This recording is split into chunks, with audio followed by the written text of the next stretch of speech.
Hello and welcome back to Bill's Workbench. I have an SCX30 on the bench today. It is quite a small little guy. Really don't appreciate how small it is on the screen until you see a Sam's Club AA battery next to it. It is rather small. Zoom out a little bit and get some space. Here is the Micro-B compared to it. And then the SCX24 without the body on it. This is the base camp edition. I wanted to see what the differences are between the two. So let's take a look. You've seen the unboxings and all that stuff. So let's get my take on this thing. Pull that apart, and then it comes apart. You know, it's a little weird, but it is what it is. The back here, there is a little flap. That little flap goes into this little back spot right here. So when you put it back together, it goes in like that. One of the nifty designs about this that I like, some of the things, is the lights are on the chassis, not the body. So you don't have to plug and unplug the lights every time you open up the car. Kind of nice. Other nifty things to note are, so this part right here, all of this is the radio and the electronic speed control. I don't know how hot it gets. I don't know how well it's going to run, but it's all right there. It's very tiny. It's very small. This is the battery. The battery is a smallish battery. Don't know how long it'll run, but it's a 30C and it's 160 milliamp hours. Where the regular SCX battery is also 30C, but it is 350. All right, what else? So the motor is sitting transversely. I believe that's what that's called. If it's not, let me know in the comments what it's really called. And then it's got your gears, and then it goes in the transmission, and there's a worm gear inside of that thing, as well as inside of the axles. And that's what drives it. So there is no really coasting or drag brake, if you will, on this thing. Even though it talks about a drag brake inside of the transmitter, I don't know if it's going to drag brake or not. We'll have to see what it does, because I like the drag brake options, but you know, it is what it is. The servo in this thing is a standard three-wire servo, but it is tiny. That servo is tiny. You can just see it there. It says surface or spectrum. So that's the guts inside. I like how they got the lights integrated. That is a great feature. And yeah, it's easy to put the top on and off. That's a great feature as well. I'm liking it. Plugging in the battery is, I haven't plugged it in yet. Let's try. Yeah, it plugs in pretty nicely, so that's easy. And it's on. So it goes. All right, get it turned off and take a look at some of the parts that came with it. So what comes with it? Well, it comes with these new little side rails or skid plates or what have you, and these go on here. These replace the existing one. So if you wanted to put your own radio in this thing and your own speed control, you could do that, and they give you an extra set of the rails or a platform to put that on. Same with this side where the battery is, there's also another set of rails or platforms to put the battery on. That is really nifty. This thing connects to the back here. There's two little guys here. One there. Kind of hard to see, but there's two little guys, and this clips on right here. And this allows you to Velcro on a standard battery to the device. When you do that, though, it does weigh the back down weigh the front down quite a bit. So you will lose a little bit of travel there. It's a 21 millimeter shock if you're interested. These guys replace these two pieces. So this one and this one. And they replace these, removing the lights, but it allows you to mount a Lexan body. They've got one on their site, and these are the things you use to mount that. You'll screw them in or however you want to screw them in, and then these are all the mounting points or mounting stuff to mount a different body on this thing if you want to do that. These guys, the blue ones and the white ones, I have no idea what these are. So if you know what these are, let me know in the comments down below. I looked on the lines. I've done all the stuff. I don't know what they are. I'm going to email Horizon and ask them what these are because I got to know.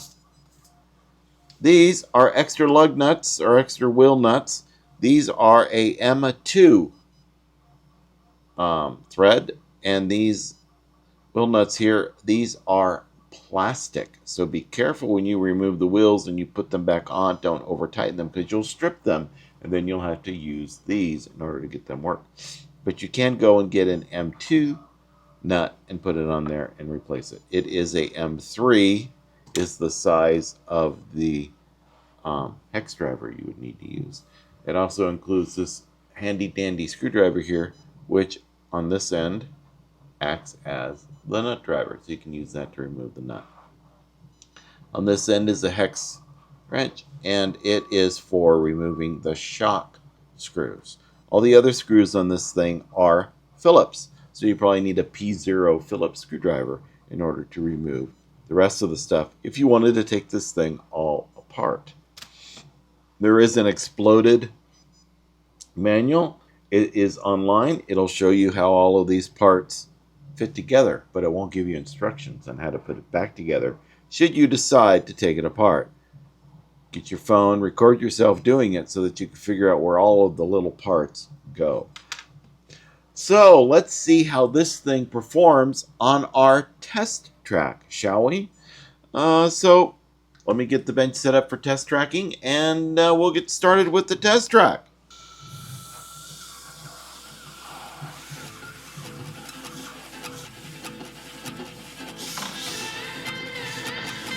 Well, not very good traction with the tires, but didn't really expect much from these tires. Well, let's see if it'll get up.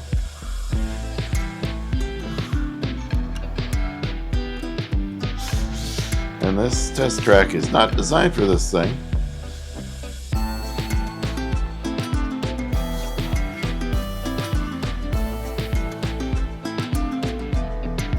Alright, let me try it again.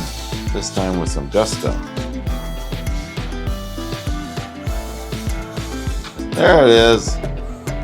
Almost made it. There should be no problem.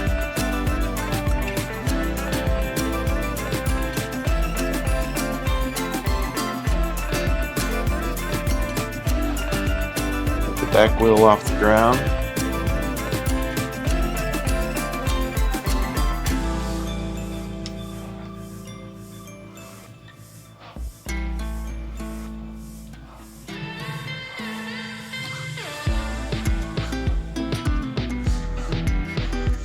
Yay!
So, how is the SCX30 Bronco?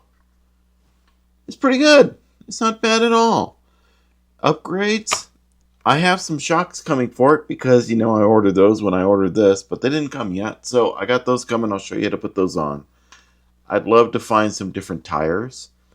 I think it'll something a little bit more aggressive on the tires would help it quite a bit. It seemed to slip a lot trying to go up the rocks or going up the plastic, but I mean, for a little baby truck that is not very large, very small, I mean,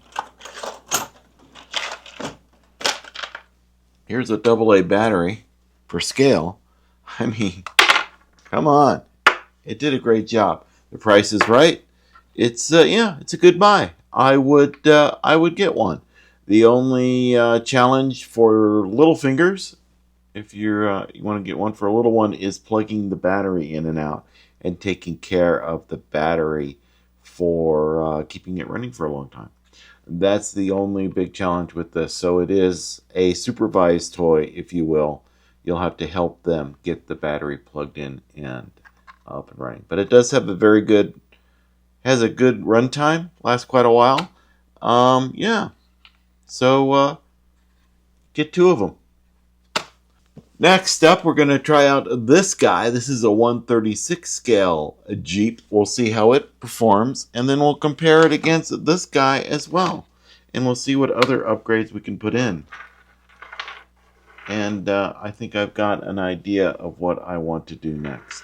So stay tuned, and happy crawling.